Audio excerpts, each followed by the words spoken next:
Talking about division of decimals and fractions is a lot like talking about division of whole numbers.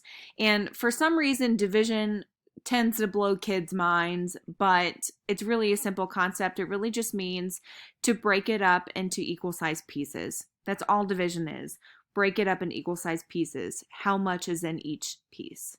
So I've got a whole here, and then I've got 6/10 of my hundredths chart filled in here. So all together, these yellow pieces represent 1.6. So focus on that number, 1.6.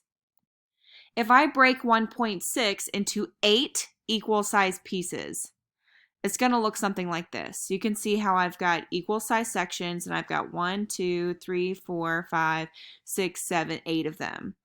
Inside each section, if I were to count, I have 20 of my hundredths blocks. So that would be 0.2, which is 2/10, or 21 hundredths. So 1.6, when you break it into 8 equal size pieces, each piece is worth 2/10. Let's do it again, this time with a larger chunk. We're going to break it up into 4 equal size pieces. So I've got 1, 2.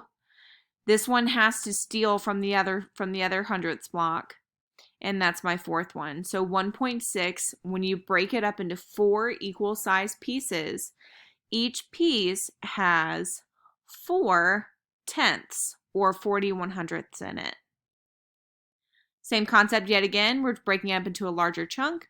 1.6, if we were to break it in half, if we were to break it into 2 equal size pieces, each piece has 8 hundredths in it.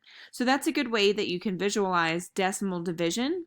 Underneath this video in the note, there's going to be another kind of algorithm type idea of how you can do it without using the area model, so you can use that as well.